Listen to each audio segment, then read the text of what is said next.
Saudara-saudari semuanya, Shalom Alaikum. Kita mau membahas mengenai transubstansiasi. Dari judulnya saja sudah keren ya, transubstansiasi. Untuk mengucapkannya Anda perlu kecanggihan tertentu ya, transubstansiasi. Sebenarnya kata trans itu tidak terlalu asing bagi kita. Kalau kita membandingkan dengan kata transportasi, itu sehari-hari muncul dalam pembicaraan kita. Jadi sebenarnya kalau kita bicara mengenai transubstansiasi itu dari dua kata trans dan substansi. Bandingkan seperti trans dan porta. Trans itu berubah, substansi itu inti yang paling dalam. Trans itu berubah, porta itu pintu. Jadi kalau Anda mengatakan alat transportasi, alat yang dapat mengubah kedudukan Anda di pintu-pintu yang berbeda. Itu maksudnya seperti itu. Maka kalau Anda naik bis, naik segala macam kendaraan, itu berarti Anda beralih berubah dari pintu ke pintu. Itulah arti dari transportasi. Lalu apa artinya transubstansiasi? Kita akan membahas dengan ini. Sekarang pertama kita akan membahas kehadiran Kristus itu seperti apa dan bagaimana. Maka kita mulai dengan pertanyaan pertama. Bagaimana cara Kristus hadir bagi kita? Kan baginda Yesus dulu hadir bersama dengan para murid secara fisik. Mereka berjumpa, mereka bisa menyentuh, mereka bisa berbincang-bincang, mereka bisa secara fisik juga berjumpa, melihat wajahnya dan sebagainya. Setelah baginda Yesus naik ke surga, bagaimana cara kehadiran Kristus bagi kita? Sebab apa? Beliau menjanjikan kepada kita semua, aku menyertai kamu senantiasa sampai kepada akhir zaman. Nah, bagaimana sih caranya Kristus menyertai kita? Artinya kehadirannya seperti apa. KGK 1373 memberikan jawaban kepada kita. Bunyinya demikian. Dalam pelbagai cara, ia, maksudnya Kristus, hadir di dalam gerejanya, di dalam sabdanya, di dalam doa gerejanya, di dalam 2 atau 3 orang yang berkumpul dalam namaku. Dalam arti namanya nama Kristus. Pertama, kita lihat ternyata Kristus hadir di dalam sabdanya. Kapan sih itu terjadi? Ketika ada liturgi, ketika Alkitab dibacakan di gereja, ketika seorang imam membacakan bacaan Injil, juga ketika lektor membacakan bacaan pertama, bacaan kedua, dari surat-surat, dari perjanjian lama, dan bacaan-bacaan itulah yang menjadi sarana bagi Kristus menyertai kita hadir dalam gerejanya. Jadi yang pertama, menurut KGK 1373, Kristus hadir lewat sabdanya. Yang kedua, melalui doa-doa gereja. Apa yang dimaksud doa-doa gereja? Artinya doa-doa itu peribadatan resmi gereja. Kita menyebutnya liturgi. Bisa juga dalam sakramentali gereja. Tentulah yang paling kuat adalah liturgi di dalam kurban misa. Tapi juga dalam semua liturgi. Itulah kehadiran Kristus yang kedua. Yang ketiga, dikatakan kalau ada 2-3 orang berkumpul dalam namaku, contohnya kalau ada pertemuan lingkungan. Nah, itu berarti ada 2 atau 3 orang berkumpul dalam nama Kristus, disitulah Kristus hadir. Tidak hanya di lingkungan, kalau kamu itu berdoa di dalam keluarga, misalnya suami istri, berarti sudah ada 2 orang. Atau kalau tambah anaknya 2, berarti ada 4 orang, anaknya 1 sudah 3 orang, disitulah Kristus hadir. Jadi ketika ada 2 atau 3 orang berkumpul dalam nama Kristus, dalam doa-doa, entah mendoakan rosario atau doa-doa lain, disitulah ada kehadiran Sang Kristus Tuhan. Selanjutnya, kalimat lanjutan dalam KGK 1373. Kehadiran Kristus di dalam apa lagi? Dalam orang miskin, orang sakit, dan orang tahanan. Jadi rupanya Sang Kristus juga hadir di dalam diri orang-orang yang miskin, yang terpinggirkan, yang hidupnya kesulitan. Kita dapat melihat acuannya adalah Injil Matius 25 ayat 31 sampai 46. Mari kita lihat, aku akan mengutip beberapa ayat yang relevan saja, karena kalau dibaca semua terlalu panjang, jadi aku kutip beberapa yang langsung menunjukkan maksudnya. Ketika aku lapar, akunya Sang Kristus atau Raja dalam konteks itu, artinya Raja berarti Yesus, kamu memberi aku makan. Ketika aku haus, kamu memberi aku minum. Ketika aku seorang asing, kamu memberi aku tumpangan. Ayat 36, ketika aku telanjang, kamu memberi aku pakaian. Ketika aku sakit, kamu menjenguk aku. Ketika aku di dalam penjara, kamu mengunjungi aku. Raja itu menjawab, sesungguhnya aku berkata kepadamu, segala sesuatu yang kamu lakukan untuk salah seorang dari saudaraku yang paling hina ini, kamu telah melakukannya untuk aku. Jadi kehadiran Kristus di tengah dunia yang di luar soal doa-doa, liturgi, peribadatan, ternyata Sang Kristus hadir bagi kita di tengah dunia dimanapun ketika ada orang-orang yang seperti dalam gambar ini. Itulah Sang Kristus yang nyata sungguh-sungguh. Itulah Sang Kristus yang sesungguhnya hadir bagi kita dan menunggu uluran tangan kita. Dan ini ingat baik-baik ya. Nanti salah satu ukuran kita murid Kristus yang benar atau tidak di sini. Ini Rama sudah melakukannya atau belum? Sudah, sedikit-sedikit saya pun melakukannya, membantu mereka-mereka yang hina juga. Nah, gambar ini mengingatkan itu kehadiran Kristus yang bukan secara ritual, bukan dalam doa-doa, tetapi secara sosial, artinya di tengah dunia ramai, di tengah dunia umum. Jadi KGK 1337 mengingatkan sekali lagi Matius 25 yang sudah kita baca. Lanjutannya masih KGK 1373. Dalam sakramen-sakramennya yang ia ciptakan, dalam kurban misa, dan dalam pribadi orang yang melaksanakan pelayanan imami. Yuk kita lihat. Selanjutnya dalam sakramen-sakramen. Kita tahu gereja Katolik punya 7 sakramen. Maka dalam semua sakramen, Kristus hadir di sana. Simpelnya ketika ada pembaptisan, Kristuslah yang membaptis. Ketika ada misa, Kristuslah yang memimpin misa. Ketika ada pengampunan dosa, Kristuslah yang mengampuni dosa. Dan seterusnya. Itulah kehadiran Kristus dalam sakramen-sakramennya. Dan di antara ke-7 sakramennya yang paling tinggi dan paling kuat, tentulah dalam kurban misa. Nah, ini sekali lagi saya bahas ya. Saya beberapa waktu yang lalu membahas misa dalam aspek kurban. Supaya kamu semua ingat. Nah, ini KGK 1373 juga mengingatkan kita sekali lagi, misa adalah kurban. Maka sebutannya dalam kurban misa. Bukan, istilahnya bukan dalam perayaan Ekaristi. Nah, tentu saja ada aspek perjamuan, ada aspek perayaan itu betul. Tetapi hakikat terdalam misa adalah kurban. Ini aku ulang-ulang terus untuk mencuci otakmu. Supaya kamu juga makin mengerti misa adalah kurban. Jadi kehadiran Kristus yang begitu tinggi ada di dalam kurban misa. Setiap kali misa dirayakan, dalam keseluruhan kurban misa itulah kehadiran Kristus. Selain itu, beliau juga hadir dalam pribadi. Berarti orangnya yang melakukan pelayanan imamat, yaitu seorang presbiter atau seorang uskup. Saya kasih contoh deh. Nah ini, saya sengaja contohnya bukan foto saya. Aku kurang fotogenik, saudara-saudari. Jadi nanti kalau aku tampilkan fotoku sendiri, nanti takutnya terjadi muntah di antara kamu semua. Jadi aku tampilkan fotonya Romo Keniang, ini seorang presbiter dari Keuskupan Surabaya. Modis, cakep ya, bersih ya. Nggak kayak yang ngomong ini udah jorok banget, brewoknya kemana-mana. Tapi ya sudah. Intinya adalah setiap orang yang melakukan pelayanan imamat, entah itu seorang presbiter, entah seorang episkop, disitulah ada yang namanya kehadiran Kristus, saudara-saudari. Mari kita lanjutkan yang bagian terakhir dari KGK 1373 ini. Tetapi ia hadir, Kristus maksudnya, terutama, ada kata terutama, dalam apa? Kedua rupa Ekaristi.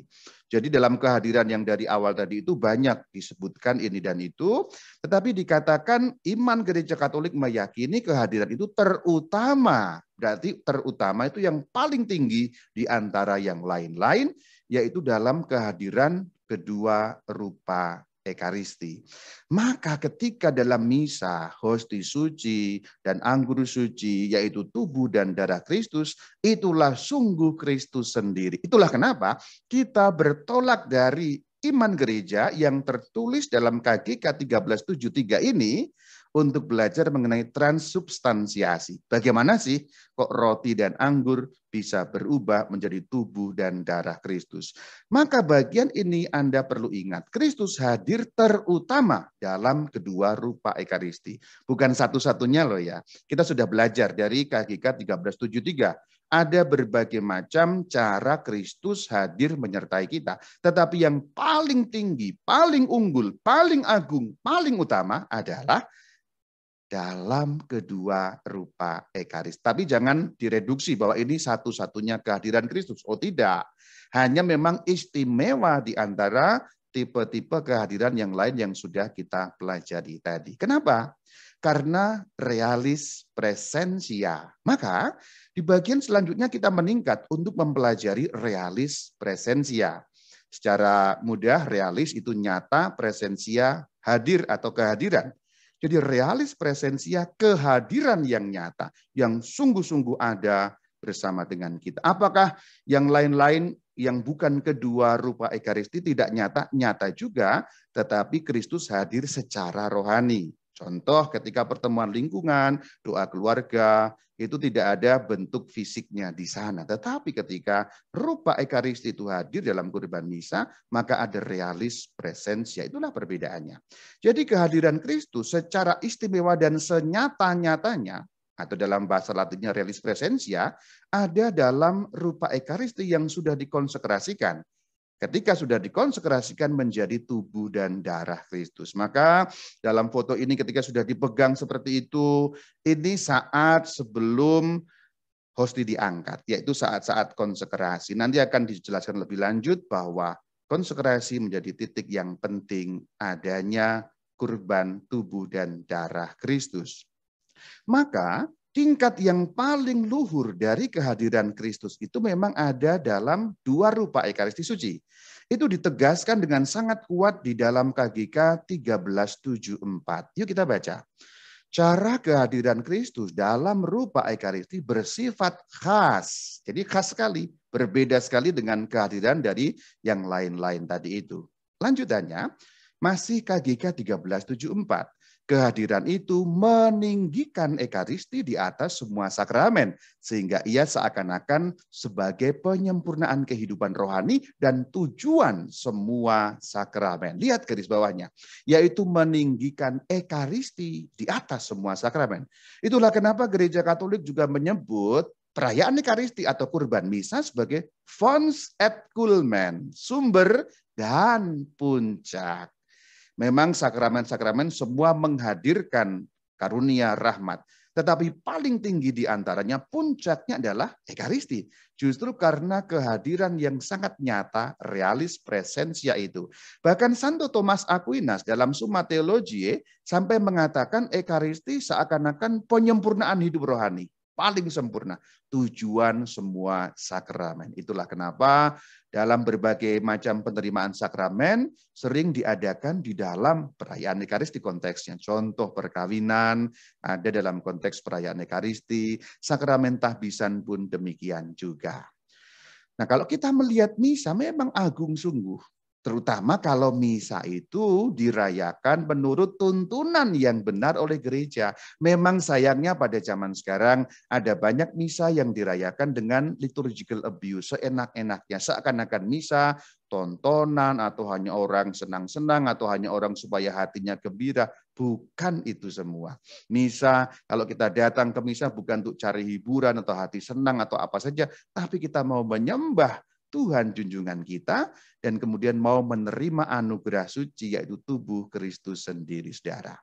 Mari kita lanjutkan dalam KGK 1374. Dalam sakramen Ekaristi Maha Kudus tercakuplah dengan sesungguhnya secara real dan substansial tubuh dan darah bersama dengan jiwa dan kealahan Tuhan kita Yesus Kristus, dan dengan demikian seluruh Kristus.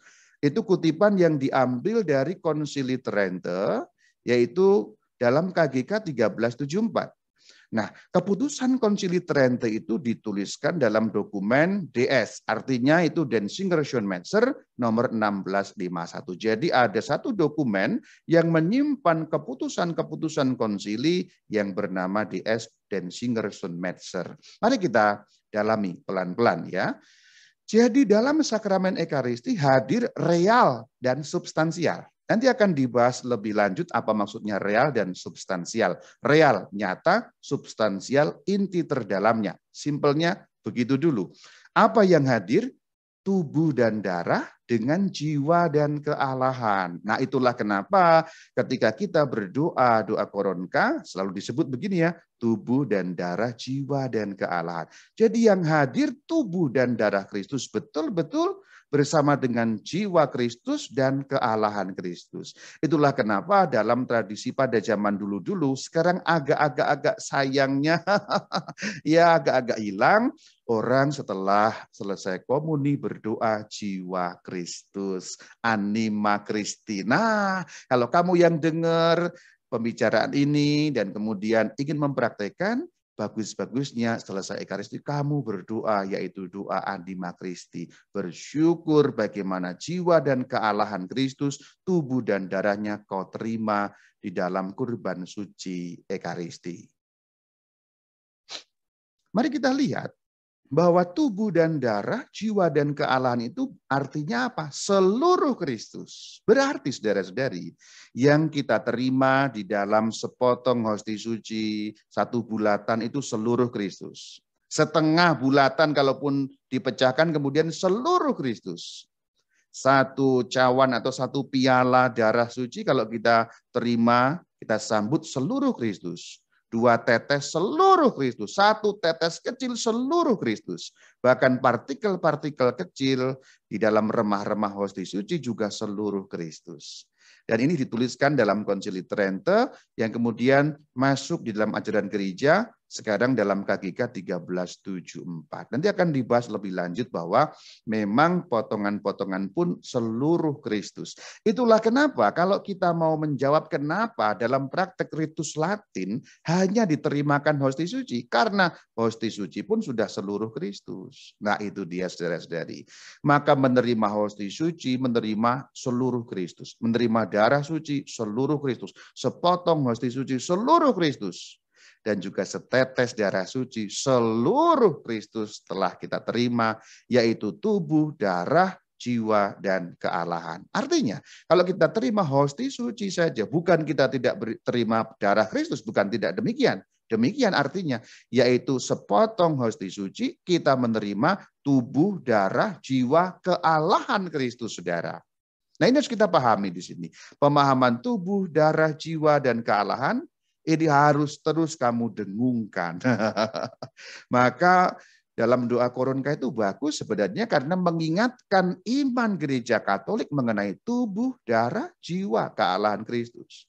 Umumnya orang hanya ingat tubuh dan darah, jiwa dan kealahan. Hahaha, agak jarang orang kemudian ingat, apalagi membatinkannya. Maka mulai sekarang ingat, yang aku terima tubuh darah Kristus, jiwa dan kealahan seluruhnya aku terima dalam sepotong hosti yang diterimakan pada waktu komuni itu. Nah ini saudara, pemahaman-pemahaman seperti ini sungguh akan berguna supaya kita sungguh bersikap sangat sopan dan sangat hormat ketika berhadapan dengan hosti suci yang sudah dikonsekrasikan. Saudara-saudari, 2 rupa Ekaristi itu roti dan anggur yang wujudnya jasmani. Artinya apa? Sebelum dikonsekrasikan, pada saat dipersembahkan, atau ketika sedang ditata oleh koster yang menyiapkan misa, itu jasmani, kelihatan. Ada ciri-ciri fisiknya. Berciri-ciri fisik berarti apa? Bisa dirasakan, bahkan bisa diukur, diraba, dilihat, dan seterusnya. Di dalam bahasa ilmiah, hosti suci yang sebelum dikonsekrasikan atau anggur yang sebelum dikonsekrasikan itu empiris sifatnya. Kalau kamu ukur ya kelihatan, kalau kamu raba ya bisa dan seterusnya. Dan punya sifat-sifat fisik. Contoh ada rasa, tekstur, warna, bentuk, ada beratnya, ada aromanya. Seperti semua benda jasmani.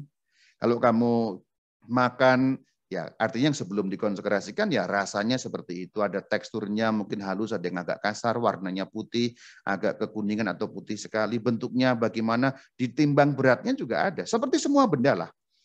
Bahkan kalau lebih dalam lagi, kita melihat lebih masuk lagi, ada juga susunan kimiawi tertentu. Kan itu dibuat dari perasan air anggur yang kemudian difermentasikan kalau anggurnya, atau rotinya ya dibuat dari gandum murni yang dicampur dengan air, pasti ada susunan kimia-kimia tertentu. Bahkan kalau diukur ada kandungan gizinya, seperti layaknya makanan minuman pada umumnya. Jadi pasti ada kandungan-kandungan gizi tertentu dan kimia tertentu. Itulah yang dinamakan ciri-ciri fisik atau sifat-sifat jasmani yang melekat pada roti dan anggur. Jadi Anda bisa meneliti secara jasmani itu semua. Bisa dibawa ke laboratorium, diukur ukurannya dan macam-macam. Itu semua yang dimaksud sebagai ciri fisik alias sifat-sifat kejasmanian. Tetapi setelah konsekrasi atau saat konsekrasi dan setelahnya, maksudnya roti dan anggur tadi berubah menjadi tubuh Kristus. Namun harus kita ingat yang berubah apa? Yang berubah adalah substansinya. Roti dan anggur saat konsekrasi, setelah konsekrasi, dan berlanjut setelah itu tetap fisiknya sama. Begitu pula susunan kimia dan gizinya. Maksudnya apa? Hosti suci itu baik setelah konsekrasi atau sebelum konsekrasi, seandainya kita boleh meneliti, seandainya ya, tapi itu kurang ajar, kita nggak akan memperbolehkan. Tapi seandainya diteliti, umpamanya sebelum konsekrasi, begini susunan kimiawinya, gizinya begini, dan ukuran beratnya, dan seterusnya. Setelah konsekrasi berubah ya apa enggak ya? Enggak berubah. Fisiknya akan sama. Susunan di dalamnya juga akan sama. Karena yang fisik itu tidak berubah. Roti dan anggur tetap roti dan anggur meski setelah konsekrasi. Tapi maksudnya yang tetap apanya? Wujud fisiknya. Jangan dipotong bagian ini. Kalau dipotong bagian ini, nanti saya disesat-sesatkan. Rama Bayu mengatakan kok tetap sama. Yang tetap sama apa? Wujud fisiknya, susunan kimiawinya, ukuran gizinya, teksturnya, rasanya, warnanya, beratnya, aromanya, bentuknya, dan segala-gala yang sifatnya jasmani. Jadi ingat, tidak ada perubahan apapun di dalam fisik hosti dan anggur itu bahkan setelah konsekrasi. Jadi secara jasmani roti dan anggur tidak berubah. Mempertahankan apa yang fisik sebelum adanya konsekrasi. Namun substansinya berubah. Jadi jangan membayangkan begitu konsekrasi itu berubah dalam arti fisik, ya tidak, tetap sama.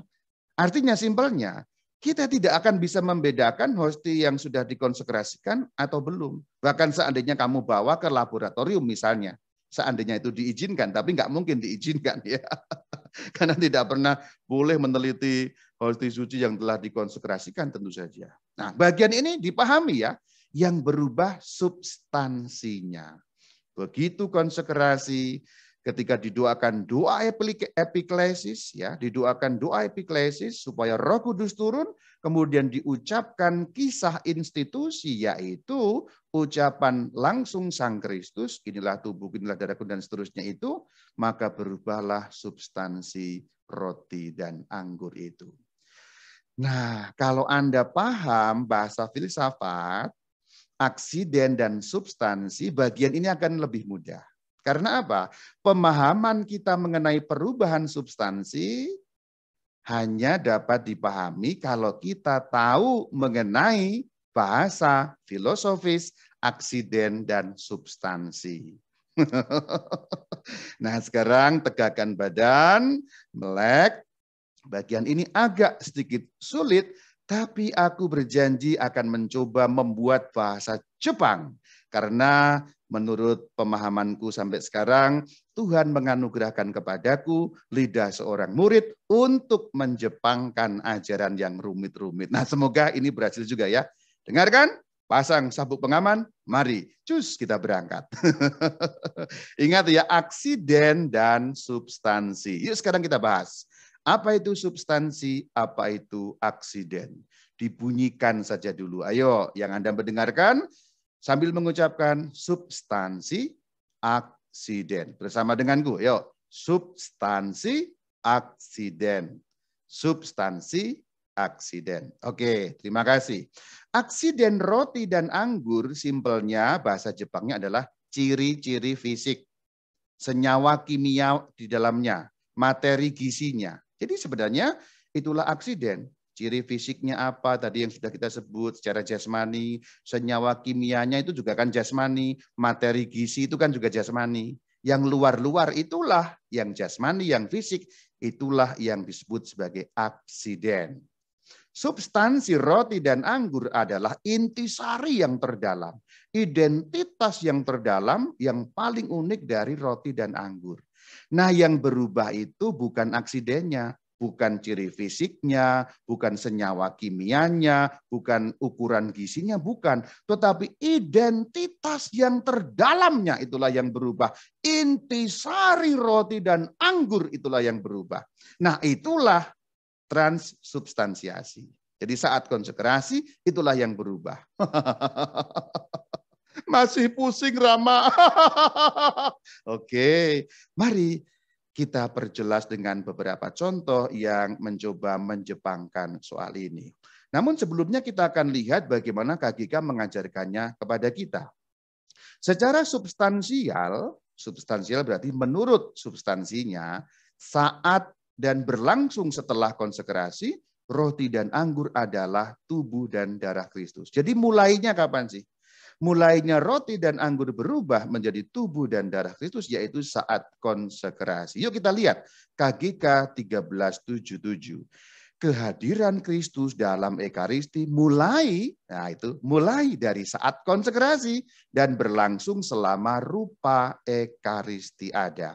Mulai saat konsekrasi. Konsekrasi adalah bagian dari Ekaristi ketika doa epiklesis dimulai, kemudian kisah institusi dinyatakan. Yaitu pada saat kira-kira, kamu ingat ya, agar menjadi bagi kami tubuh dan darah Tuhan kami Yesus Kristus. Lalu imam membuat tanda salib di atas persembahan roti dan anggur. Kemudian mengangkat, pertama adalah hosti suci dengan kisah institusi itu, kemudian diakhiri dengan ucapan Tuhan Yesus, inilah tubuhku. Kemudian setelah itu diturunkan dan mengangkat pada saat berikutnya adalah piala suci yang berisi anggur yang sudah berubah menjadi tubuh Kristus. Nah itulah. Jadi pada saat agar bagi kami menjadi tubuh dan darah Tuhan kami Yesus Kristus, berubahlah itu substansinya. Maka ketika kita memandang pada saat konsekrasi, imam mengangkat hosti suci, itu benar-benar sudah tubuh Kristus. Demikian juga ketika imam mengangkat piala suci berisi anggur, itu sudah darah Kristus. Itulah kenapa kita memandangnya dengan penuh hormat, menyembahnya dengan penuh hormat. Bahkan di dalam kebiasaan liturgi dalam misa yang lama, umat mengucapkan ya Tuhanku dan Allahku. Itu kebiasaan dalam misa lama. Di dalam misa baru tidak ada kebiasaan seperti itu. Tetapi kebiasaan seperti itu tidak dilarang. Tidak diatur tetapi tidak dilarang. Jadi sebenarnya bagus juga kalau kamu sedang mengajarkan kepada anak-anak bina iman atau anakmu sendiri atau calon komuni pertama pada saat diangkat tubuh Kristus, ya Tuhanku dan Allahku. Pada saat diangkat darah Kristus, ya Tuhanku dan Allahku. Kalau ada yang tanya itu ajaran dari mana? Dari misa 62. Jadi dari misa yang lama kebiasaannya memang seperti itu. Dalam misa Novus Ordo tidak diatur, tapi bukan berarti tidak boleh dinyatakan spiritualitas atau semangat seperti itu. Perkataan ya Tuhanku dan Allahku itu perkataan Rasul Thomas ketika berjumpa dengan Tuhan Yesus pada saat penampakan, yang sebelumnya nggak percaya, kemudian percaya, dan kepercayaannya itu sungguh-sungguh ya Tuhanku dan Allahku. Jadi mulainya kapan? Saat didoakan doa epiklesis, itu kuasa Roh Kudus yang mengubah, lalu kata-kata Sang Kristus, ini tubuhku, ini darahku, itulah di situ sudah berubah sungguh. Itulah detik-detiknya. Itulah kenapa kalau kamu misa, bagian itu selalu ada bunyi lonceng untuk memberi tanda sebenarnya.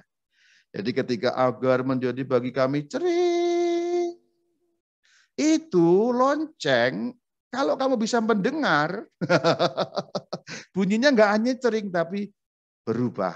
jadi tubuh dan darah Kristus. Atau memberitahu umat, umat, ini sudah berubah. Nah, itu kamu dengar apa enggak? Kalau kamu dengarnya cuma cering, imanmu belum tinggi. Jadi kalau kamu sudah sering dibalik itu dengar berubah jadi tubuh dan darah, nah imanmu sudah meningkat itu. Nah, jadi sekarang tahu ya dari mana atau mulai saat kapan itu berubah menjadi tubuh Kristus. Nah, inilah saat konsekrasi. Setelah epiklesis kemudian diangkat satu persatu, yaitu tubuh lalu darah Kristus. Kita lanjutkan sekarang. Pertanyaan selanjutnya, bagaimana nalar dan penjelasan tentang perubahan substansi? Transsubstansiasi itu maksudnya perubahan substansi. Trans berubah, substansi inti terdalam. Perubahan inti identitas yang terdalam. Apa sih nalarnya? Bagaimana sih penjelasannya? Mari kita lihat seperti apa. Memang ini agak filosofis, namun sekali lagi aku berjanji sejepang mungkin. Ingat di bagian tadi itu ya, aksiden dan substansi. Yuk diulangi, aksiden dan substansi. Apa itu aksiden? Kuulangi lagi karena ini bahasa filsafat. Jadi meskipun sudah tadi di depan sudah ku sampaikan, sekarang kuulangi lagi. Mungkin seumur-umur ada orang yang baru dengar malam ini yang namanya aksiden itu. Itulah kenapa ya, aku ulangi ya, aksiden simpelnya ciri-ciri luar, wujud, penampilan fisik, kandungan gizi, kandungan kimia, yang luar-luar yang jasmani itu. Itulah aksiden. Aksiden. Nah, kemudian substansi identitas terdalam, intisari yang paling unik, paling dalam dari sesuatu. Itulah substansi. Yuk, aku mempermudah dengan contoh-contoh. Mari, kencangkan ikat pinggang, cus kita berangkat ya. Contohnya demikian. Ada contoh begini, untuk menggambarkan dan lebih memahamkan lagi apa itu aksiden dan apa itu substansi. Kalau kamu tidak pernah belajar filsafat, jangan khawatir. Semoga contoh-contoh bahasa rakyat jelata ini akan membuat lebih Jepang apa yang dimaksud aksiden dan substansi. Mungkin tidak akan paham seluruhnya atau sepenuhnya, tetapi paling kurang kamu agak-agak meraba-raba. Aha, ngertilah. Nah itu ya. Oh, nah kalau sudah lumayan. Yuk kita berangkat sekarang. Contohnya demikian. Ada seorang anak, sebut saja namanya Yenling. Nah, Yenling itu kan anak perempuan ya. Maka seturut usianya, wujud Yenling itu berubah. Ya tentu saja namanya manusia, wujudnya pasti berubah. Kita bisa lihat dalam kartun ini. Ini bukan Yenling yang sesungguhnya. Ini hanyalah kartun untuk menggambarkan bagaimana perkembangan si gadis Yenling tadi itu. Waktu dikandung, embrio berkembang, lalu menjadi janin. Setelah itu menjadi bayi. Saat lahir, diberi nama Yenling. Kecil sekali pada saat bayi. Kita semua tahu, Anda semua yang punya anak juga tahu. Jadi pas bayi, Yenling kecil sekali. Lalu waktu demi waktu ia mulai merangkak, berdiri, berlari. Sudah lebih besar si Yenling ini. Kemudian masa remaja tiba. Yenling sekarang gadis cantik. Anda bisa lihat itu di layar? Tidak ada memang. Bayangkan saja Yenling sekarang sudah menjadi gadis cantik. Nah, wujud fisik si Yenling sudah beda bukan? Pada waktu ia bayi dan pada waktu sekarang dalam cerita ini ia remaja. Tentulah sudah beda. Berarti kan paling kiri dia bayi, ya masih seperti itu, pakai dot dan seterusnya. Anda juga bisa mengimajinasikan itu. Nah kemudian ketika remaja yang ditunjukkan dengan garis panah merah sudah berbeda. Wujud luarnya, penampilan luarnya, Yenling berbeda. Selanjutnya terjadi apa? Yenling akan makin dewasa. Setelah dewasa terjadi apa? Kembali ke anak-anak. Ya tidak tentu saja saudara ya. Setelah Yenling dewasa dia lalu menua. Kemudian setelah menua ya beda lagi. Makin beda, makin beda, makin beda. Tidak seperti ketika Yenling remaja atau dewasa tadi. Kita bisa melihat dewasa digambarkan dengan panah dengan warna merah. Kemudian panah warna biru dari bawah itu melambangkan Yenling yang sudah dewasa. Akhirnya panah ungu paling kanan itu Yenling yang sudah tua. Perhatikan, ini semua perkembangan dari bayi, anak, kemudian remaja, dewasa, kemudian menua. Ini semua adalah Yenling yang sama. Contoh lain, yang kedua, untuk makin memperjelas. Aku punya anjing namanya Cocot. Kok namanya Cocot, Rama? Ya biarin ya, saya yang punya kok. Cocot anjingku itu ya tentu bisa dilihat karena anjing ini bukan anjing gaib ya, anjing beneran ya, ada fisiknya. Orang kita semua bisa melihat Cocot bertumbuh waktu demi waktu. Ini gambarnya. Ini bukan Cocot yang asli, untuk menggambarkan saja ya. Itulah bagaimana perkembangan Cocot dari papi ya, papi anak-anak anjing yang kecil itu, itulah pertama kali. Nah, perubahan fisik terjadi. Awalnya kecil, bulunya warna apa. Kalau anjing mulai dari kecil lalu membesar, warna bulunya agak-agak berubah. Tadinya bulunya lebih halus, lalu menjadi banyak dan berbeda daripada saat dia masih anjing kecil. Nah, pada saat itu kemudian Cocot apa? Ya berubah seiring waktu. Warna bulunya waktu masih bayi berbeda dengan warna bulu ketika dia sudah menjadi dewasa kini. Anda lihat itu sekarang garis hijau waktu dia masih bayi seperti itu. Kemudian garis merah dia sudah menjadi dewasa. Anjing yang dewasa, anjing yang bayi berbeda penampilan luarnya, bobotnya, beratnya, warnanya, timbangannya dan seterusnya. Selanjutnya, akhirnya ada berat yang berbeda, berubah terus. Lalu akhirnya juga menjadi tua, bukan? Sama. Ini semua perubahan tampilan luar. Yuk, sekarang kita pahamkan persoalan ini. Kalau kita sudah mengerti contoh tentang Yenling dan Cocot tadi, substansi Yenling tetap tidak berubah. Maksudnya apa?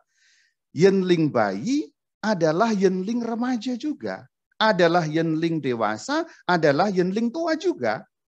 Itu Yenling yang sama. Dari manapun kita lihat, itu substansi Yenlingnya tidak berbeda. Yang berubah apa? Aksidennya. Keyenlingan tidak berubah. Keyenlingan itu apa sih? Tapi kamu paham maksudku ya? Keyenlingan itu tidak berubah. Yang berubah adalah hal-hal luaran dari sisi Yenling itu.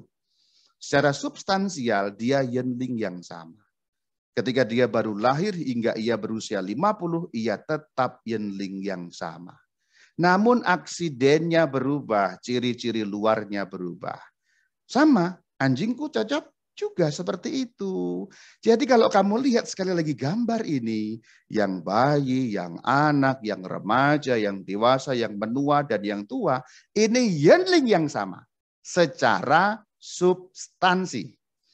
Substansi Yenling tidak berubah. Tetapi aksidennya Yenling berubah. Tinggi badannya berubah, bobotnya berubah, bentuk mukanya berubah, dan seterusnya.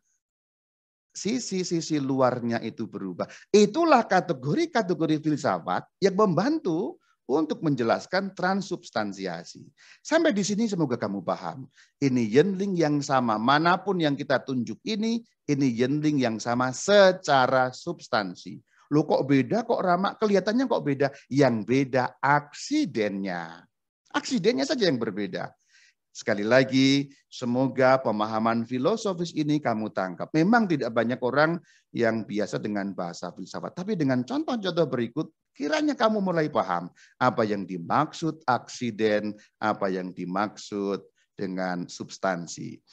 Kamu bisa mengamati dirimu sendiri sebenarnya. Kalau kamu lihat foto-fotomu itu berubah. Kamu berubah, kamu jejarkan saja. SD, SMP, kuliah, kerja, dan seterusnya. Sudah menikah, sudah punya cucu. Berubah kamu. Tetapi substansi dirimu tidak berubah. Aksidenmu yang berubah. Nah, aku sudah lihat ada yang mengangguk-angguk. Entah ngangguk paham, entah ngangguk ngantuk. Aku tidak tahu. Tapi aku anggap saja kamu angguk-angguk mengerti. Cocot pun demikian. Ini Cocot yang sama. Substansinya sama, yang berubah, yang berbeda, aksidennya si Cocot. Jadi ingat ya, ingat. Contoh tentang Yenling dan Cocot tadi. Yang berubah apa? Mereka aksidennya berubah. Substansinya sama. Jadi Yenling substansinya sama, aksidennya berubah. Sekarang gambarkan sebaliknya untuk kita tahu mengenai apa yang terjadi tentang Ekaristi. Kuulangi pelan-pelan. Yenling substansinya tetap, aksidennya berubah. Sekali lagi, Yenling substansinya tetap, aksidennya berubah. Sekarang dibayangkan sebaliknya. Dalam Ekaristi yang berubah substansinya, yang tetap aksidennya. Jadi dalam posisi berkebalikan.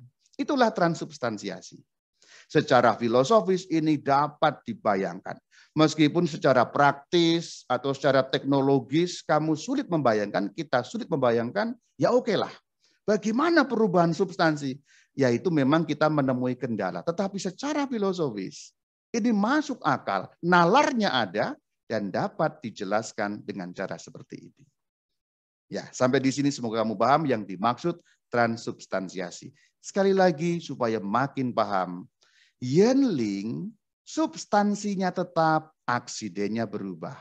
Ekaristi sebaliknya, substansinya yang berubah, di dalamnya itu yang berubah, inti terdalam yang berubah, aksidennya tetap. Tetap putih, tetap warnanya seperti itu, aromanya ya seperti aroma gandum dan seterusnya. Tetap, tapi substansi di dalamnya berubah. Dengan bahasa Jepang dan contoh-contoh ini semoga kamu paham apa yang dimaksud dengan transubstansi. Yuk kita perdalam lebih lanjut tentang transubstansi. Begitu kamu kenal konsep mengenai substansi dan aksiden, ya itu ya, ini kata penting itu. Jadi gereja Katolik itu menjelaskan dengan kategori-kategori filosofis memang. Karena itulah yang dihadapi di Eropa, yaitu harus menggunakan bahasa-bahasa filsafat. Mungkin kita orang timur nggak terlalu paham, tetapi paling kurang kamu nalarnya ngerti ya. Sudah kenal konsep substansi dan aksiden, maka berubahnya roti dan anggur menjadi tubuh dan darah Kristus menjadi lebih mudah dijelaskan. Tetapi harus ingat, saudara-saudari semuanya, penjelasan yang sepenuh-penuhnya tidak mungkin ada. Tidak mungkin ada. Karena kita manusia terbatas ruang dan waktu. Pikiran kita terbatas. Konsep kita terbatas. Bahasa kita terbatas. Segala-gala yang kita miliki terikat dengan kejasmanian. Kita tidak sanggup menjangkau misteri ilahi sepenuh-penuhnya. Jadi, kita jangan mengharapkan ini penjelasan sepenuh-penuhnya. Tetapi kita diizinkan oleh Tuhan bahwa boleh mencicipi nalarnya. Itu semua tetap misteri perubahan itu. Tetapi ada nalarnya. Kalau untukku, nalar banget. Kembalikan ke soal Yenling tadi itu ya. Yenling yang berubah apanya? Aksidennya, substansinya tetap. Ekaristi yang berubah apanya? Yang berubah substansinya, aksidennya yang tetap, hanya dibalik saja. Nah, itu nalar banget. Nalar senalar-nalarnya. Tetapi bagaimanapun pemahaman yang nalar itu tetap kita garis bawahi, tetap ada misteri di sana. Ini untuk mencegah kita berpongah-pongah seakan semua bisa dijelaskan. Tidak. Kita mencicipi nalarnya, logikanya, tapi tidak mengungkap semuanya. Nah ini tadi sudah kita jelaskan perkara-perkara aksiden dan substansi tadi itu. Maka ketika imam mengucapkan doa seperti itu, Anda tahu tidak ada perubahan apa-apa atas fisiknya roti dan anggur. Tetapi atas substansinya berubah. Aksidennya tidak. Nah, coba tadi kamu belum memahami aksiden dan substansi, mikirnya setengah mati kan. Tapi begitu kita tahu kategori filosofis aksiden dan substansi, mudah memahami. Masalahnya orang umum tidak kenal aksiden dan substansi. Jadi mikirnya juga sulit ya. Tetapi mikirnya yang sulit itu pun bisa digampangkan saja nanti ya. Gampangnya, saya sering mengatakan kalau Tuhan sanggup menciptakan kamu yang dulu tidak ada menjadi ada, apakah Tuhan yang sama kesulitan mengubah roti menjadi tubuhnya? Itu gampang, itu jawaban gampang. Tetapi untuk orang yang mau berpikir, bernalar, berlogika, mungkin jawaban seperti itu tidak memenuhi. Maka aku jelaskan dan aku berusaha menjepangkannya. Setengah mati loh menjepangkannya itu sampai botak-botak. Tapi semoga usahaku mendapatkan hasil yang baik sehingga kamu mulai paham juga. Kuncinya pahami aksiden dan substansi tadi. Maka kita ketika menerima komuni karena aksidennya itu tidak berubah ya. Ingat, aksidennya tidak berubah. Maka ciri-ciri fisik roti ya tetap sama. Ada aroma gandum sama, ukurannya sama dan seterusnya. Jadi jangan mengharapkan terus berubah. Bahwa di sana sini ada perubahan, itu mukjizat. Contohnya di Lanciano, ketika itu komuni kemudian berubah, itu kehendak Tuhan yang tidak berlaku ordinary, yang tidak umum. Untuk mengingatkan umat yang mungkin pada masa tertentu kehilangan atau luntur imannya mengenai sungguh-sungguh kehadiran tubuh, darah, jiwa kealahan Kristus itu. Pada masa tertentu umat mungkin itu luntur atau kurang paham lagi atau kurang meyakini, Tuhan memberikan mukjizat-mukjizat. Ya, bahwa roti betul menjadi tubuh Kristus atau daging, itu saat-saat tertentu saja. Tetapi secara ordinaria, secara umumnya, tidak ada yang diubah dalam fisiknya itu atau aksidennya itu. Yang diubah substansinya. Kenapa kok kita yakin sih? Nah, ini sekarang kita akan lihat pendasaran Alkitabiahnya. Karena Sang Kristus sendiri yang mengatakannya. Kenapa kok kita yakin itu tubuh Kristus? Amin. Nah, itu ya. Saya sering mengatakan kalau katakan amin yang penuh semangat. Karena itu kesaksian iman. Tubuh Kristus. Amin. Tubuh Kristus. Amin. Nah, kadang-kadang nggak semangat gimana. Saya ngajari umat kalau tubuh Kristus, amin. Yaitu dengan suatu semangat bahwa aku yakin, yes, betul. Ini tubuh, darah, jiwa, kealahan Kristus yang kuterima, seluruh Kristus yang kusambut. Nah gitu saudara. Dalam tindakan-tindakan itu juga harus muncul. Dalam cara menyambut juga harus muncul. Jangan kita cuma ngomong beriman, tapi buktinya apa? Sesuatu dibuktikan dengan tindakan. I love you, I love you. Nggak ada tindakan ya nggak I love you. Apa konkretnya? Berjalan, mau terima komuni ya dengan khidmat, dengan khusyuk. Kok mau komuni kok ngobrol? Apa itu artinya? Menghormat dengan sungguh-sungguh, menyambut supaya jangan ada remah-remah yang terjatuh. Kalau kita lewat depan tabernakel, kita berlutut. Itu semua iman yang muncul dalam perbuatan. Ingat perkataan Santo Yakobus, iman tanpa perbuatan hakikatnya mati. Jadi seandainya kamu mengimani, maksudnya ya memang mengimani seharusnya. Tapi kalau belum mengimani, semoga dengan nonton ini lo menjadi mengimani. Kalaupun kamu mengimani itu tubuh Kristus beneran, tapi tindakanmu nggak menunjukkan, mati itu. Nyelonong lewat depan tabernakel begitu saja. Lah itu bagaimana? Iman tanpa perbuatan itu hakikatnya mati juga berlaku dalam penghormatan kita, penyembahan kita, takzim dan takjubnya kita. Itu. Masuk kabel adorasi, selenang-selonong. Nah, itu jangan begitu. Masuk gereja, pecicilan. Nah, jangan begitu. Itu iman yang nggak ada perbuatannya. Nah, gitu, saudara.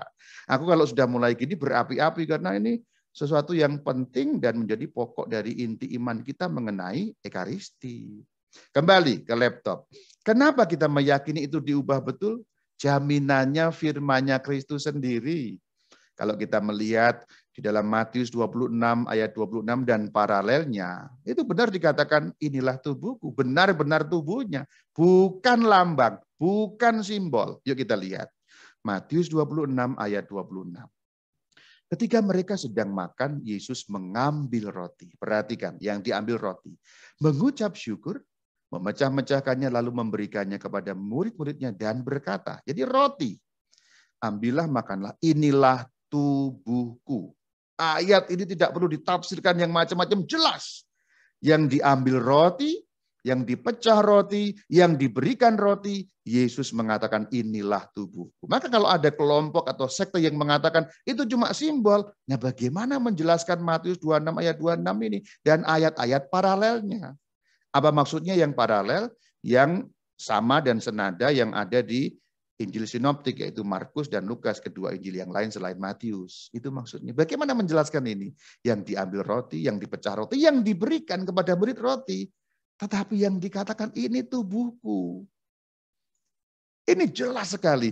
Kalau itu bukan tubuh Kristus, pasti ya kata-katanya akan mengatakan inilah lambang tubuhku. Roti ini melambangkan atau whatever apapun yang bukan inilah tubuhku. Nah ini jaminannya saudara. Di luar Katolik ada yang nggak meyakini ini, ya sudah silahkan ya, namanya sekte ya suka-suka lu lah. Tapi Kristus benar, firman-Nya sungguh tidak menipu, inilah tubuhku. Jelas ya, clear ya. Jadi bukan simbol. Camkan baik-baik.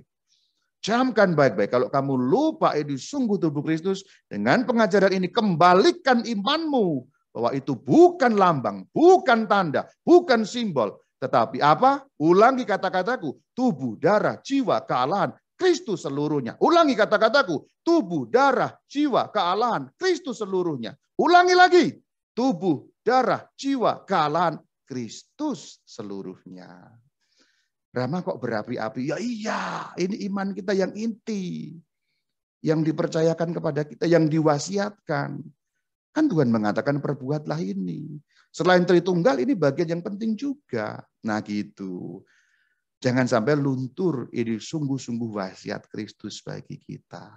Tubuh, darah, jiwa, kealahan Kristus seluruhnya. Itu harus sampai apal.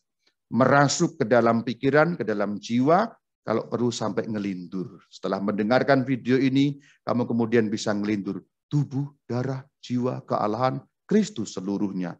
Tubuh, darah, apalagi? Ayo lupa. Makanya jangan lupa ya. Kristus seluruhnya. Maka itulah sungguh-sungguh tubuh dan darah Kristus. Itu beda konsepnya dengan bendera. Contoh. Bendera itu lambang suatu negara, tapi bendera itu bukan negara itu sendiri. Ya, saya ulangi. Itu beda konsepnya dengan bendera. Bendera itu lambang suatu negara. Kita menginjak-injak bendera ya seperti menghina negara itu, tetapi bendera itu bukan negara itu. Bendera tetap kain biasa saja, memang melambangkan suatu negara. Tetapi hostia suci beda. Hostia suci itu tadi apa? Tubuh, darah, jiwa, kealahan Kristus seluruhnya. Nah itu. Haleluya saudara, katakan amin saudara. Haleluya saudara. Itulah roti dan anggur adalah tubuh dan darah Kristus. Itulah transubstansiasi. Seperti yang dikatakan dalam KGK 1375. Kristus hadir di dalam sakramen ini oleh perubahan roti dan anggur menjadi tubuh dan darahnya. Perubahan. Kita sudah lihat landasan Alkitabiahnya juga. Kita lanjutkan KGK 1375. Bapak-bapak gereja menekankan dengan tegas iman gereja ya bahwa sabda Kristus dan kuasa Roh Kudus bekerja begitu kuat sehingga mereka dapat melaksanakan perubahan ini. Jadi yang mengubah itu apa? Sabda Kristus dan kuasa Roh Kudus. Itulah kenapa rumusan di dalam kurban misa, khususnya dalam anafora atau doa syukur agung, Prex Eucharistica, doa syukur agung kan dikatakan mohon supaya pencurahan Roh Kudus, jadi kuasa Roh Kudus, agar menjadi bagi kami tubuh dan darah Kristus. Jadi kuasa Roh Kudus itu. Lalu sabda Kristus maksudnya apa? Ketika kisah institusi dikatakan inilah tubuhku dan seterusnya, inilah piala darahku dan seterusnya itu. Jadi sabda Kristus dan kuasa Roh Kudus itulah yang begitu kuat sehingga terjadi perubahan itu. Nanti hari Minggu dengarkan misa baik-baik. Betapa misteri iman ini kalau dijelaskan dan dimengerti, terbatinkan, dahsyat luar biasa. Kekaguman kita akan Ekaristi perlu selalu kita tumbuhkan hari demi hari. Juga pertama dengan mengerti, dengan membatinkan, menghayati, mempraktekkan lama-lama. Tapi bagaimana kamu mempraktekkan kalau kamu nggak menghayati? Bagaimana menghayati kalau kamu nggak mengerti? Mengerti itu penting. Untukku, semoga juga untukmu. Untuk yang nggak penting ya silahkan ya, nggak semua memang penting kok. Pentingnya orang juga beda-beda. Tapi kalau kamu mau Katolik dan sungguh ikut Kristus, ya ini penting untuk tahu seperti ini ya. Kita lanjutkan bagaimana KGK 1375 menjelaskan perkataan Santo Yohanes Chrysostomus. Ini santo dari kekristenan timur ya, luar biasa. Juga beliau menciptakan liturgi yang sekarang dikenal sebagai liturgi Chrysostomus. Demikian bunyinya. Bukan manusia yang menyebabkan bahwa bahan persembahan menjadi tubuh dan darah Kristus, melainkan Kristus sendiri yang telah disalibkan untuk kita. Kristus sendiri yang membuat itu. Selanjutnya, imam yang mewakili Kristus mengucapkan kata-kata ini. Tetapi daya kerjanya dan rahmat datang dari Allah. Inilah tubuhku, demikian imam berkata, kata-kata ini mengubah bahan persembahan.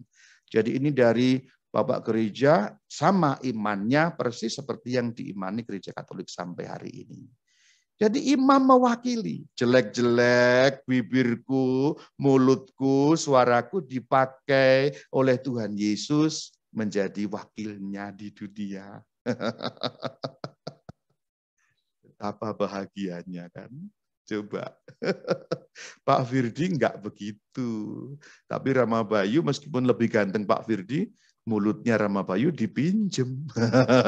Itulah dahsyatnya imamat atau presbiterat, saudara. Ya, ini bukan untuk membanggakan diri, tapi ingat bagaimana mulia dan agungnya pelayanan itu.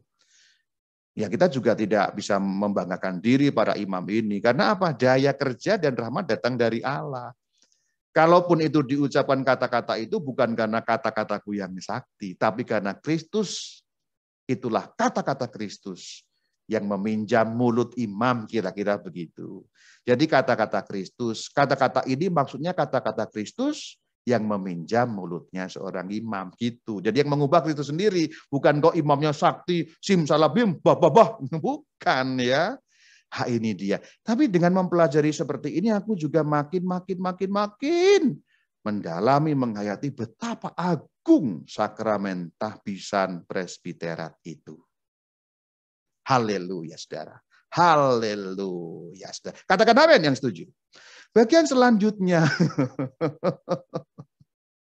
Semangat, Rama. Semangat. Oke.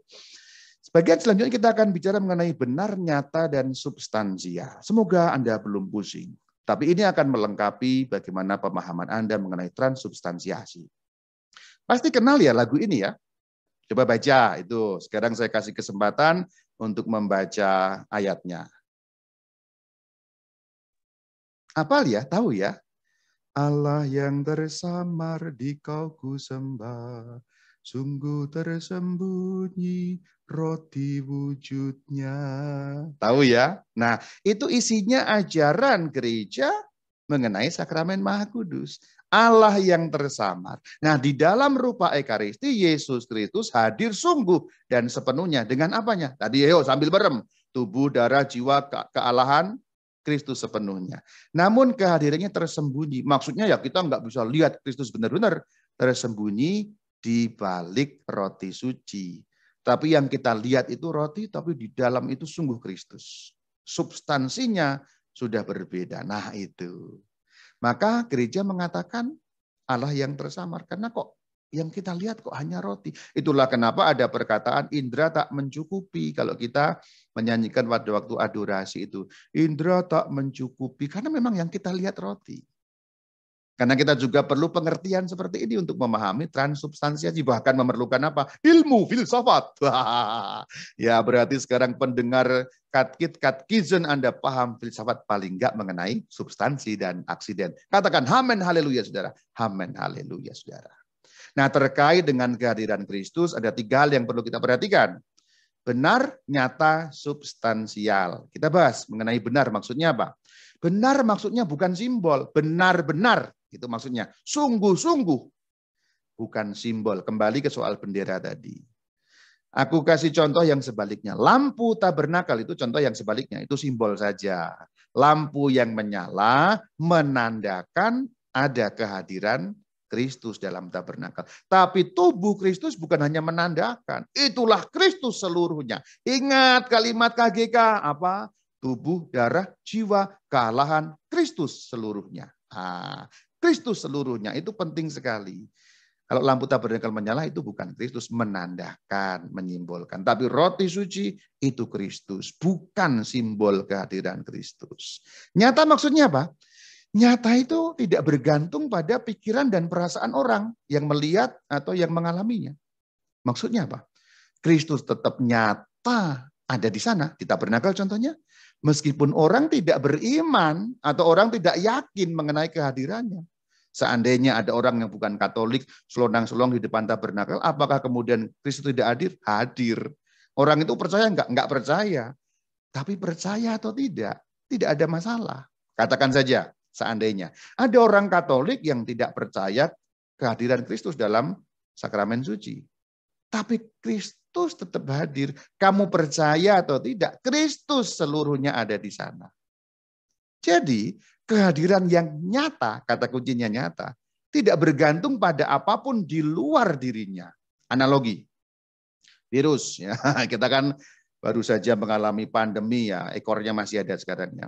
Virus, baksil, bakteri, jaram itu nyata. Meskipun Anda tak percaya, karena Anda tak bisa melihat virus. Kan waktu awal-awal pandemi kan juga gitu, nggak percaya. Percaya nggak percaya, lu kena, lu modar. Ya gitu maksudnya. Percaya nggak percaya, yang ditabernakel itu Kristus seluruhnya. Tubuh, darah, jiwa, kealahan. Diulang-ulang melulu Rama, ya biarin. Biar kamu makin paham. Karena ini jarang-jarang lagi kayak gini-gini nih. Ya. Mumpung kita bisa sadar katkit, diulas. Sekarang kalau di homili tidak cukup seperti ini menjelaskan kekayaan misteri ini. Nah gitu. Semoga masih betah ya katkisen ya. Yuk lanjut. Yang dimaksudkan nyata, beliau ada di sana. Tidak bergantung apapun di luar dirinya. Kamu yakin atau tidak, itu beliau ada di sana. Orang percaya atau tidak, itu beliau ada di sana. Itu yang maksudnya nyata. Substansial maksudnya inti terdalamnya itu sungguh-sungguh ada di sana. Sekarang kita bahas sebentar maksudnya apa sih substansi. Itu dari bahasa Latin, sub dan stare. Sub itu artinya di bawah, stare berdiri atau berada. Berarti berada di bawah, tapi maksudnya di kedalaman sana. Itu maksudnya. Artinya suatu hal yang di bawah itu dibalik di dalam inti. Inti dari yang terlihat itu. Yang terlihat aksiden. Substansi itu di bawah aksiden sana. Itu sudah kita bahas di bagian depan tadi ya mengenai itu. Jadi Kristus hadir dalam setiap penerimaan komuni itu. Dalam setiap penyimpanan di tabernakel. Dalam setiap penyembahan dalam kapel adorasi. Secara benar. Secara nyata. Dan secara substansial. Nah itu saudara. Selanjutnya, semoga belum bosan. Ini kepalang bahasaku jelaskan sekalian semuanya. Saat transubstansiasi, meskipun sudah dibahas tadi itu. Nah, kehadiran Kristus itu sudah diimani sejak gereja mula-mula. Jadi ini bukan iman baru. Itulah kenapa semua gereja apostolik meyakini kehadiran yang nyata. Meskipun penjelasannya berbeda-beda. Gereja Timur tidak menerima transubstansiasi, tetapi yang tidak diterima apa? Penjelasannya. Karena gereja Timur tidak menggunakan kategori-kategori filsafat. Jadi kalau ada yang mengatakan, ortodoks kan nggak terima transubstansiasi, Rema. Iya, nggak terima sebagai istilah memang. Gitu. Jangan terjebak terminologis. Betul kalau gereja Timur menjelaskannya lain. Cara menjelaskannya berbeda. Hanya soal cara menjelaskannya. Bukan kekayaan atau kenyataannya. Orang-orang gereja Timur juga meyakini kehadiran Kristus yang nyata, sungguh substansial. Benar nyata itu ada sama. Orang Ortodoks juga memperlakukan hostia suci ya seperti orang Katolik kita. Itu sungguh Kristus. Nah, saudara itu. Maka semoga keraguan Anda hilang. Kalau Anda sudah mulai paham bagaimana perubahan substansi seperti yang telah kujelaskan di bagian awal tadi. Dan ini sekali lagi, ini bukan iman baru. Ini iman gereja mula-mula. Gereja perdana sejak zaman para rasul sampai hari ini dan akan sampai pada akhir zaman. Haleluya, saudara. Kamu boleh tanya semua gereja apostolik meyakini ini. Cuman memang punten maaf ya. Sekte-sekte baru itu ya, pecahan perintilan-perintilan itu yang suka memotong ajaran memang tidak percaya. Ya silahkan, anak kemarin sore kok. Tapi kalau kita cek seluruh ajaran dari zaman para bapak gereja, nyambung ke zaman para rasul, percaya inilah tubuhku kok. Mau ngeles mau apa lagi ya. Yang nggak percaya silahkan. Percaya apa nggak percaya bukan urusan saya. Urusan saya membuat orang Katolik mengerti. Ya, semoga kamu makin manggut-manggut ya. Kapan terjadinya kehadiran Kristus? Tadi sudah sebentar dibahas, yaitu di dalam KGK 1377, yaitu mulai saat konsekrasi. Dan bagian selanjutnya saya aku bahas ya. Berlangsung selama rupa Ekaristi ada. Ini paling penting juga. Jadi mulai saat konsekrasi dan berlangsung selama rupa Ekaristi ada. Maksudnya apa? Selama masih ada wujudnya. Seandainya, aku katakan seandainya. Entah bagaimana ceritanya,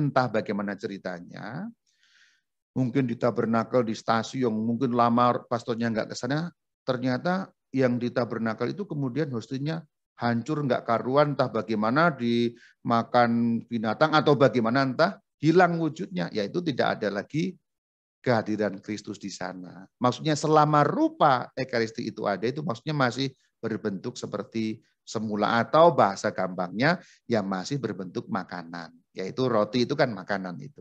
Simpelnya begitu. Jadi mulai saat Ekaristi sampai berlangsung seterusnya selama Ekaristi itu masih ada bentuknya. Apakah kehadiran Kristus hanya dalam hosti saja? Ini juga mungkin ditanyakan bagian ini karena kan gereja Latin memang menerimakan hosti saja. Wah, kan berarti nggak terima tubuh Kristus seluruhnya, darahnya kan nggak. Pastornya sendiri yang terima darah Kristus, pengen masuk surga sendirian pastornya katanya begitu ya. Itu hoax-hoax yang nggak jelas, tapi kita akan jawab ya. Di dalam KGK 1377 ada pernyataan begini yang membantu kita untuk mencerahkan. Di dalam setiap rupa dan di dalam setiap bagiannya tercakup seluruh Kristus, sehingga pemecahan roti tidak membagi Kristus. Apa maksudnya di setiap rupa? Di setiap rupa maksudnya dalam rupa roti, dalam rupa anggur. Jadi maksudnya di dalam rupa roti ada seluruh Kristus. Di dalam rupa anggur seluruh Kristus. Itu jelas dalam KGK 1377. Setiap rupa. Artinya kamu terima keduanya, hosti suci dan anggur suci kamu terima seluruh Kristus. Kamu terima hanya hosti suci seluruh Kristus. Kamu terima hanya anggur suci seluruh Kristus. Itu yang dimaksudkan setiap rupa dari dua rupa tadi itu. Lalu selanjutnya setiap bagiannya.